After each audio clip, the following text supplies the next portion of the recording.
Good morning. Nabbed. The FBI has cracked an internet child pornography ring, arresting 40 people in 20 states in a sting they call Operation Candyman. And more arrests could come today, Tuesday, March 19th, 2002. From NBC News, this is Today with Katie Couric and Matt Lauer, live from Studio 1A in Rockefeller Plaza. And good morning. Welcome to Today on a Tuesday morning. I'm Matt Lauer. And I'm Katie Couric. What's so shocking about this is the kind of people involved in this ring. Members of the clergy, a school bus driver, a teacher's aide, even law enforcement officers. These are the people you're supposed to be able to trust with your children. It turns out that's not always the case. We're going to talk to the head of this operation, the FBI's Crimes Against Children unit, and we'll get more on that in just a few minutes. Then the dog mauling murder case in California. It's expected to go to the jury today. Closing arguments have caused some controversy. We'll have the latest on that as well. Then Andrea Yates, now that she started serving her life sentence for the murder of her 5 children, we'll have an exclusive interview a little bit later this morning with the doctors treating her right now in jail. Then if you thought airport security was a pain, now it's about to get a little embarrassing. It's called a virtual strip search. New state-of-the-art airport security systems are being tested at the Orlando International Airport. And one machine apparently leaves very little to the imagination, as you can see there. Is it going too far? We're going to check it out. The guy on the right was my plumber, I think, at home. Also, we're going to hit the road to the Oscars. I'm sure you're going to be shocked by this, but the backstage politicking that goes on in Hollywood is intense. Then Where Have You Gone, Mrs. Robinson? To Broadway, apparently, and so has Elaine. Actress Alicia Silverstone will be here to talk about her role in that classic movie-turned-play. All right, plus you've heard of the Washington Redskins and the Cleveland Indians. Well, now there's a new team with a different kind of mascot. They're called the Fighting Whites, and we're going to tell you why they're stirring up a bit of controversy. But first, Ann is off this week. Let's turn to Dateline NBC's Sarah James for the latest overnight news. Sarah, good morning. Good morning, Matt and Katie, and good morning, everyone. Today, the California dog mauling case is expected to go to the jury following a controversial day in the courtroom. In closing arguments Monday, the attorney for one of the defendants accused the victim's domestic partner of lying on the stand about a previous dog attack. And she suggested the prosecutor was trying to win the support of the gay community. More from NBC's Shelley Smith. Tara did nothing. The closing arguments were passionate. These dogs were more dangerous than a loaded gun. And at times, personal. What is the prosecution's excuse for keeping this evidence from you? Maybe he wants to curry favor with the homosexual and gay folks demanding justice for Diane Whipple. Whipple was a lesbian, mauled to death by the defendant's dogs as she tried to enter her apartment. Do not let them get away with their lies. And don't let Marjorie Knoller get away with murder. Knoller, who was in the hallway during the fatal attack, is charged with second-degree murder and manslaughter. Her husband on trial for the lesser charge. The defense called Whipple's death a tragic accident. We'll never know what made Bain go berserk. But the prosecutor reminded the jury that dozens of witnesses testified about previous run-ins with the dogs. You don't get a free mauling. You don't get a free death to be put on notice what these dogs could do. Knoller's mother questions those incidents. Why wouldn't you go and complain? None of these 30 people ever complained to animal control, never went to the police. The prosecution now has the last word, with time for a rebuttal. The jury will then begin weighing the evidence later today. Shelley Smith, NBC News, Los Angeles. The FBI says it has now shut down a worldwide child pornography ring in what it's calling Operation Candyman. On Monday, officials arrested dozens of people in 20 states and expect to arrest 50 more by the end of the week. Among those arrested so far, 2 Catholic priests, 6 other members of the clergy, a school bus driver, and at least 1 police officer. Government prosecutors are planning to seek the death penalty against Zacarias Moussaoui, the only person charged in the U.S. in the September 11th attacks. Officials have alleged that Moussaoui was to have been the 20th hijacker that day. His trial is scheduled to begin on September 30th. The State Department is warning Americans not to travel to Pakistan. The warning follows Sunday's church attack in Islamabad that killed 5 people, including 2 Americans. In the Middle East, Vice President Dick Cheney now says he's ready to meet with Yasser Arafat in hopes of advancing the peace process. More from NBC's David Gregory. Israeli forces withdrawing overnight from Palestinian-controlled territories, the strongest sign yet that both sides are inching toward a ceasefire. Today, the vice president tried to push the parties the final mile. Mr. Cheney promised to meet Chairman Yasser Arafat as early as next week, a major shift in U.S. policy, if and only if a ceasefire is first fully implemented by the Palestinian side.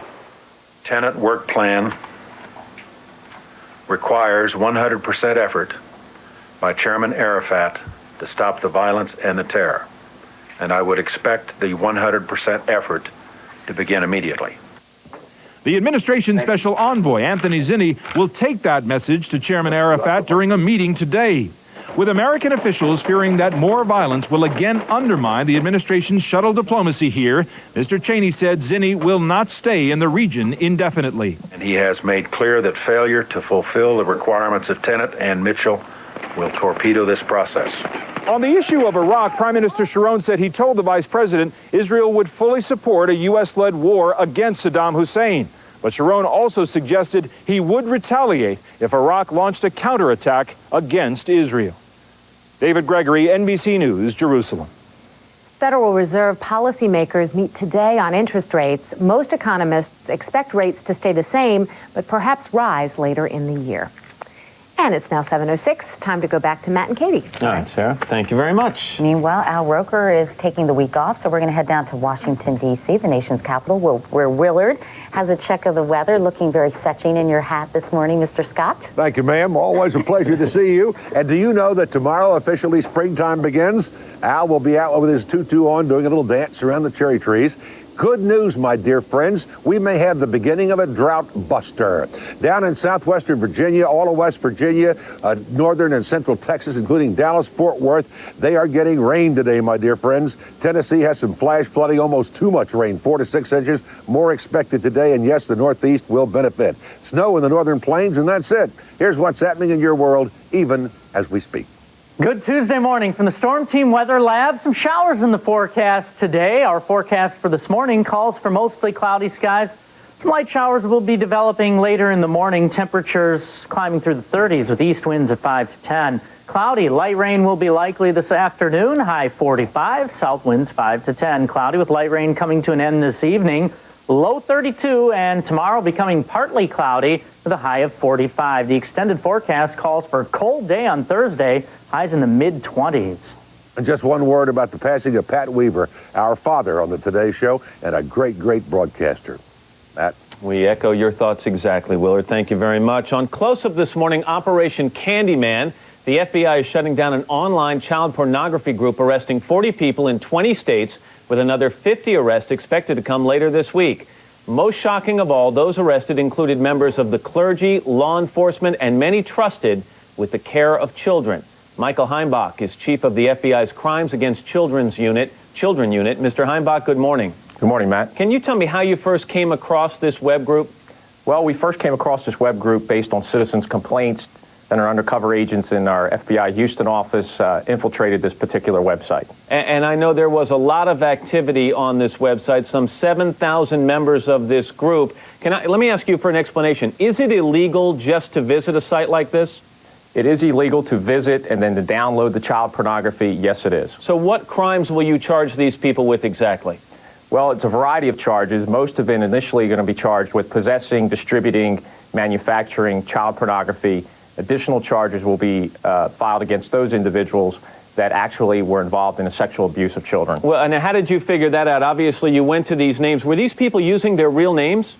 They were using their screen names, and then in turn we served court orders and search warrants on various internet service providers who then revealed their true identities. And then you went back and cross-referenced those true identities with prior records. That's correct. And so tell me, and with 7,000 people involved in this group, how did you prioritize who you went after, who you arrested first?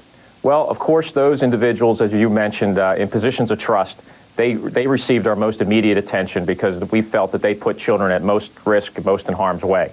The second wave of individuals that we targeted, as we mentioned, were in 3 different e-groups on the internet. those individuals that we had seen had visited all 3 e-groups, we targeted them also in our first wave. So what you're saying is when you talk about people in positions of trust, and let me just go over some of these occupations again, members of the clergy, law enforcement, a school bus driver, a teacher's aide, a child photographer, camp counselors, you felt these people are in contact with children every day, you've got to get them off the street now.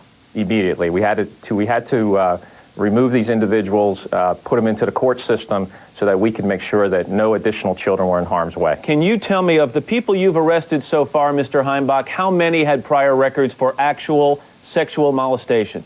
We had several, I don't know exact numbers, but we had several individuals that were registered convicted sex offenders. I know that there are more arrests to come, up to 50, we understand. I'm curious, though, why publicize this now when the arrests are not complete? Many, if you're not aware, we've served over and have done approximately 280 consent searches and served search warrants. So many of the indictments are sealed, and we'll be unsealing them this week as we progress. Is there any way, Mr. Heimbach, to estimate? I mean, you shut down one. The internet is a pretty dicey situation on some occasions. What's to stop them from just shifting over to another name, another website? Well, there's really nothing from shifting to another website. The only thing that we can do is arrest these individuals, hopefully put them in the justice system, and at least remove this element from society. Michael Heimbach. Mr. Heimbach, thank you so much. We appreciate it. Thank you. It's 11 past the hour. Here's Katie. Matt, thanks. The jury is expected to begin deliberations today in the dog mauling trial of Marjorie Knoller and Robert Knoll. The couple owned the dog that attacked and killed their neighbor, Diane Whipple. Knoller faces charges of second-degree murder and manslaughter for her dog's deadly attack. Knoll is charged with manslaughter. Closing arguments began on Monday and created quite a controversy. Michael Cordoza is the attorney representing Sharon Smith, Diane Whipple's partner. Mr. Cordoza, good morning. Welcome back. Good morning. I know that Marjorie Knoller's attorney, Nedra Ruiz, made a pretty controversial statement regarding the prosecutor's motives for trying this case. Let's listen. Maybe he wants to curry favor with the homosexual and gay folks who are picketing 2398 Pacific and demanding justice for Diane Whipple. What was your reaction to that statement? You know, I'd like to say I was shocked by it, but nothing that Ms. Ruiz does now shocks me. I've seen so much that she's done in the courtroom and so much come out of her mouth that nothing really shocks me. This is just another example. Remember, first she blamed Diane for her own death, then she shifted to the police, then she shifted to the medical people. She then shifted to Sharon with her question in court last time that had you reported it, this may not have happened. And now she's saying that Mr. Hammer was hiding evidence because of the pressure from the gay community in San Francisco. What's interesting about that is that bag that she had in her hand was marked into evidence. She walked right over to the clerk in the courtroom, grabs the bag, a clear plastic bag, and accuses him of hiding evidence. Well, I'll tell you what, I could think of a better place to hide evidence than to mark it into evidence in a courtroom and leave it in the courtroom. It's just another smokescreen. Meanwhile, the defense contends that this was simply a tragic accident, that she did insist that her client did the right thing when push came to shove, that Nedra Ruiz said that basically her client tried to prevent Diane Whipple from being attacked, and she referred to what police testified Knoller said to them when they arrived on the scene. Let's listen to that part of the testimony, or the closing argument, rather. They ran down there, and she tried to prevent it by putting her body between the dogs and the victim, and she was unsuccessful in preventing it. That's what she said immediately upon this tragic accident. When it counted, Marjorie was responsible. How effective do you think that will be with the jury? I don't think it's going to be effective at all. I've been trying cases for over 25 years, both as a prosecutor and a defense attorney. I'll tell you, I got very tired listening to her, and I mean trying to mentally stay up with her because she jumped from one subject to another subject. And it's in that comment, keep in mind that Esther, the next door neighbor, said there was a 2-minute hiatus. The dog attack started. She did not hear anything other than the dog for 2 minutes. Then she finally heard Diane crying for help, and then she heard Marjorie saying some words. So there was 2 minutes, and Marjorie admits she was there that entire time. I don't think it's going to work. Meanwhile, in his closing arguments, the prosecutor, Jim Manor, showed the court a mold of the dog's teeth to make his point. Let's listen to that. By the time she walked into that hallway, intentionally, without adequate restraint, no choke collar, no shock collar, or anything else she'd been told to use, and no muzzle. By the time she went into that hallway and the dogs broke loose like they had done many times before, it was too late. Mr. Cardoza, second-degree murder charges are pretty unusual in a case like this. Do you think the prosecution effectively proved why Marjorie Knoller should face these charges? I think they did. This was a case of high emotion. And as much as you instruct a jury, take emotion out of the case, it's hard to do. This was a case that needed a defense attorney to come in and to remove the emotion from the case. Because the second degree is unusual in a case like this. There certainly is enough evidence for it, and I think the jury can work toward that if they look to the evidence. And Ms. Ruiz did nothing but add emotion to the case. She did the exact opposite of what most good defense attorneys would do. And finally, prosecutors reminded the jury, as we heard in Shelley Smith's piece earlier this morning, that dozens of witnesses testified about previous run-ins with these dogs. And yet Marjorie Knoller's mother asked this question: why wouldn't you go and complain? None of these 30 people ever complained to animal control and never went to the police. Can you answer that question? Oh, certainly. Think about that in a common sense fashion. The dogs on 34 different occasions did things like they lurched or jumped at a little boy, Timo. They almost bit him in the face. A pregnant woman, one of the dogs lurched at her, lunged at her, and almost bit her in her stomach. If you go to the police and you tell them, well, the dog almost bit me, you can imagine the reaction you'd get from the police. Well, okay, that's you know, there's nothing we can do about that. The only people that knew about all 30 or 34 of these instances were Noel and Knoller. Those were the ones armed with this information. They were the ones that knew how dangerous these dogs were. So individually, those 34 people didn't know of the others. They didn't know of the others. So how could they report that? There's no way. Michael Cardoza, again, thank you very much for talking with us this morning. It's 7:17. Once again, here's Matt. Katie, a new sports mascot at the University of Northern Colorado is drawing some laughs and a bit of controversy. It is a middle-aged white man in a business suit, and his creators hope he'll make fans think twice before cheering on some other kinds of mascots. NBC's Jim Avila has more. You've heard of the Atlanta Braves and their tomahawk chop, the Cleveland Indians, known for their logo, Chief Wahoo, and of course the nation's capital has its beloved Washington Redskins. In the college ranks, it's the University of Illinois with Chief Illiniwek, performing halftime rituals for 75 years. Each team exciting fans and offending Native Americans. Now a new politically incorrect sports mascot, a white guy in a gray flannel business suit, middle-aged with slick back hair, a Drew Carey look-alike invented by Native Americans. His team, the Fightin' Whites, an intramural basketball team at the University of Northern Colorado in Greeley. If anything, it was just to make a stand in our own little world. Humor with a point. The basketball team is mostly Native American, shooting for laughs and hoops, scoring with social commentary. We decided to go and buy these jerseys, and at first it was like, you know, this is kind of cool, and this is something different. Now it's become a cult sensation. The team's slogan, everything is going to be all white, and team t-shirts in demand at $20 each. But the boys say there is a serious complaint behind the jokes, reaction to controversy a few miles away over the Eaton High School Fightin' Reds. Some Native Americans here want that mascot changed. They say it promotes stereotypes and is demeaning. Locals who have played under the Indian banner for 102 years said no. It may not be 100% politically correct, but there aren't many things in our society that are. And so, I don't feel that it should be made into this big of a deal. And I apologize to anybody that it offends. The school argues it honors, not mocks Native Americans with its name. Well, it's portraying them as like strong and mighty, and they're kind of brave and fearless. And there's some evidence not all Native Americans worry much about sports mascots. A Sports Illustrated poll of Native Americans reports that only 23% think Indian mascots contribute to discrimination. 75% do not. And when asked about the famous tomahawk chop, 28% of Native Americans polled said they liked it, 23% object, and 48% don't care. Dan Beauvais lives near both Colorado schools and is a Native American who is not offended. 150 years ago, yeah, I could see everybody being in an uproar, but this is today's age, and nobody did anything to me today. I'm an American, and I think that's most important. I'm an American first, then I'm an Indian. But the Fighting Whites of Greeley are not over it.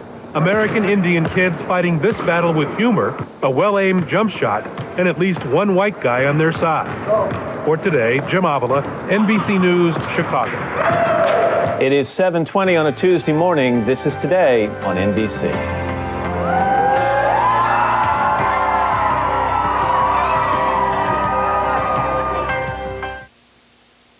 Technology at the airport, but yikes, it can see through your clothes. Plus, campaigning for an Oscar after your local news.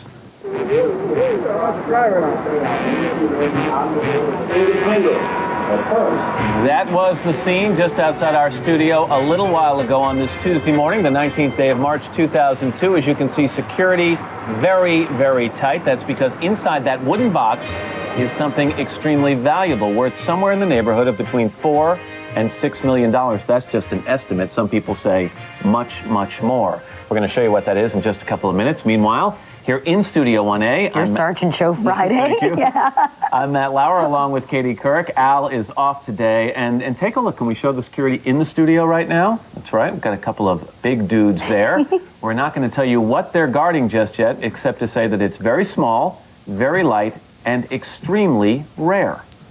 And Katie, coming up in this half hour, you're going to have advice for parents. Yes, Matt, I am. You know, there's so many things to worry about when you're raising children. Kids get involved in all sorts of difficult situations, but apparently not everything they do should give parents great cause for concern. So for a change this morning, we're going to tell you the things you don't need to worry about, which is a refreshing change of pace, isn't it? Since there's so many things in there. Well, you know, there are some things, and we're going to have an expert tell us when they become things worth worrying about. But many things are just natural developmental stages for a child. All right. Before we get to all that, let's swing over to the news desk. And as we've mentioned, Ann is off this week, but Sarah James has the headlines. Hi, Sarah. Hey again, Matt and Katie. Good morning again, everyone. Well, the jury is expected to begin deliberating today in the case of a San Francisco couple on trial after their dog mauled a neighbor to death last year. Marjorie Knoller is charged with second-degree murder and manslaughter. Her husband, Robert Noel, the lesser charge. During closing arguments Monday, a prosecutor urged the jury to convict. The defense called Diane Whipple's death a tragic accident, accused Whipple's domestic partner of lying, and suggested the prosecution wants to gain favor with the gay community. The Supreme Court is hearing arguments today in a controversial case. At issue, should public schools be allowed to randomly drug test students who want to take part in extracurricular activities? NBC's Pete Williams reports. The courts have upheld drug tests for students who want to go out for athletics, reasoning they face a greater risk of injury. But the school board in Tecumseh, Oklahoma, decided to take that even further, requiring Lindsay Earls and others like her to submit to drug tests for non-athletic activities, like band or choir, even chess club or future farmers. I felt like they were accusing us of, being drug users, of being potheads when I wasn't and my friends weren't. Her drug test was negative, but with her parents' support, she sued. Her lawyer argues that it violates the Constitution's protection against unreasonable searches when a school with no epidemic of drug abuse widely tests students who are not suspected of using drugs. It's really a fundamental principle in America that we will all be treated as innocent unless there's some reason to believe we've done something wrong. But the school district argues that random testing deters drug use before it gets out of hand because young people don't want to risk getting dropped from extracurricular activities. If you wait until there's a severe drug problem, then the logic of deterrence doesn't play out. We want to deter students from using drugs. If the court rules for the Oklahoma School Board, it could encourage other school districts nationwide to conduct broader drug testing programs of their own. Pete Williams, NBC News, Washington.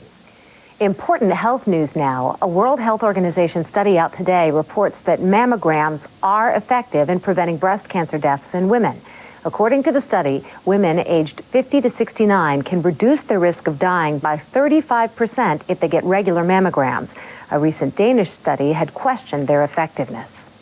And the Rock and Roll Hall of Fame has some new inductees. Among those honored last night, the Ramones, the Talking Heads, Gene Pitney, Tom Petty and the Heartbreakers, Brenda Lee, Chet Atkins, and Isaac Hayes.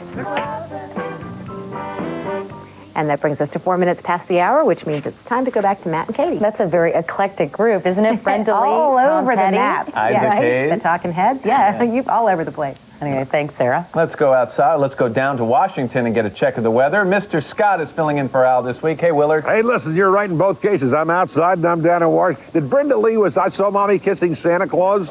I think it might have been Brenda Lee. Was that her? Yes. I liked her. Hey, listen, I'm going to get to come up and see you on Friday. I really look forward to that. I know, we're looking forward to that as well, Willard. Well, why are you leaving? You're not going to be... Oh, yeah, I'm not going to be here. She's looking forward to it so much, she's getting out of town, Willard.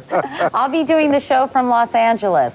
Well, I'll go with you to Los Angeles. Okay, come Thanks on. a lot, Willard. Appreciate it. Does Shrek have a chance, or was that last year's Oscars? I think for animated movie, it has a great chance. Oh, well, that's the greatest movie I've ever seen. Really? Yeah, well, except it was cute. It was cute. Definitely. I love that movie. Anything else? Anyway, Willard. Have I got time to do the weather, or should we forget? I think you better do the weather. Hey, let's do the weather. Good news, hallelujah, brothers and sisters. Take a look at the map. We have some wonderful news because they've got a bit of a drought buster down in Texas, maybe more than they want. Up to Tennessee and Middle Tennessee, they've gotten up to 4 to 6 inches of rain, some flooding, Southwest Virginia, West Virginia. But that whole mishmash, a Gulf frog strangler moving into the Northeast. Let's hope it brings rain. I don't know if it brings 13 inches at one time, you won't be happy. But if it could rain, that's how much we need anyway to correct it in the Northeast. Terrible, terrible drought potential. We don't want that to happen. Here's what's happening in your world, even as we speak. Good Tuesday morning from the Storm Team Weather Lab. Some showers in the forecast today. Our forecast for this morning calls for mostly cloudy skies. Some light showers will be developing later in the morning. Temperatures climbing through the 30s with east winds at 5 to 10. Cloudy, light rain will be likely this afternoon, high 45, south winds 5 to 10. Cloudy with light rain coming to an end this evening, low 32, and tomorrow becoming partly cloudy with a high of 45. The extended forecast calls for a cold day on Thursday, highs in the mid-20s. Here's Matt. All right, Willard, thank you very much. It doesn't take up a lot of space. It only weighs a few ounces, but it's worth a whole bundle of money. It is the world's most valuable coin, and it's about to hit the auction block at Sotheby's. This 1933 Double Eagle $20 gold coin was stolen from the U.S. Mint after President Roosevelt took the country off the gold standard to help the economy out of the Great Depression. After mysteriously disappearing for almost half a century, the Secret Service seized it from an English coin dealer here in the U.S. back in 1996. Now, the coin is for sale. Henrietta Fore is director of the U.S. Mint. Ms. Fore, nice to see you. Good morning. Good morning. It's like the stuff out of a mystery novel here involving this coin. How many of these were made back in 1933? Well, we made about 500,000 of them, but this is the only one that will ever be allowed to be sold by the United States government. So when President Roosevelt took the country off the gold standard, the Mint began destroying these, correct? Correct. But 10 of them managed to escape the hands of the Mint. What happened to those? Correct. Well, it's a wonderful story. They disappear, they are bought, they are confiscated, there is a king involved, there is a Secret Service that tracks them down, they disappear for decades at a time, and they reappear. So 9 of the 10 are back in Mint hands over the course of several years. They destroy those. This last one was the holdout. And tell me how the Secret Service finally got a hold of this back in 1996? Well, they found it coming up for sale here in New York, and they were still getting their man. They were tracking it down, and so they found it and they seized it. They posed as coin dealers, right? Correct. And collectors, and they bought it from some guy. Correct. So that happened in 1996. What's been the fate of the coin, and what's been happening legally since that time? Well, it's gone through a long lawsuit to add to the rest of its epic story. But now it will be up for sale July 30th here in New York at Sotheby's, and it is probably the most valuable coin of the world. Let me ask you this. If the others were all destroyed, why was the decision made to actually sell this to private hands? Well, this is, as you know, a rarity. It is the last in the run of the most beautiful of American coins that we made, gold circulating coinage, before we went off the gold standard. And it is a time of great enthusiasm in the coin collecting community, so it is an excellent time. And something has to happen legally. You can't just go to Sotheby's and say, sell this. there actually has to be a legal process taken at the time of the transfer. Can you take me through that? Yes, we have never issued this coin. This has never been legal tender in the United States. So it has no real monetary value? Correct, until that night.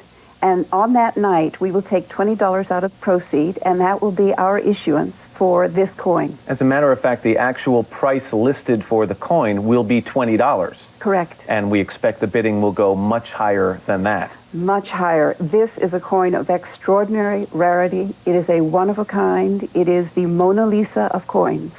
Where are the proceeds going to this, Ms. Four? I mean, is this going to go to the government? What's the result of that lawsuit? Who else shares in this? It will be shared by the coin dealer, and then it'll also go to the United States government. It'll head into our treasury, so the American people will benefit.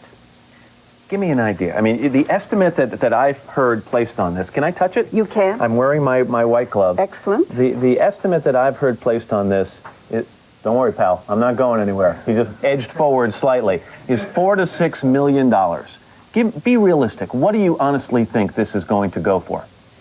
Well, when something is this rare, it will go for many times that. There is only one in the world. It is the only one the United States government will ever allow to be sold. And that alone makes it an extraordinarily valuable coin. Plus, it is beautiful. This is a truly beautiful design. It is by St. Gaudens. It is the most beautiful of American designs. So who do you expect to bid on something like this? Is this a collector? Is this a museum? Well, it could easily be a very smart coin collector, but it might be someone who has a collection in other valuables, who collects one-of-a-kinds in the world. I understand that while the sale is pending, this has been kept at Fort Knox. Is that right? It has. Under lock and key, and as I said, we have a lot of security in the studio this morning. Henrietta Four, good luck. When's the sale? It is July 30th. It's in the evening, and you are welcome to join us. We would love to have you. Without a bidding paddle, that's for sure. Henrietta, thank you so much. It's nice to have you here. Thank you. Up next, 8 things parents should not worry about when it comes to their children. And still to come on this Tuesday morning, tips on how to get the family pet to shed some pounds. We're back right after this.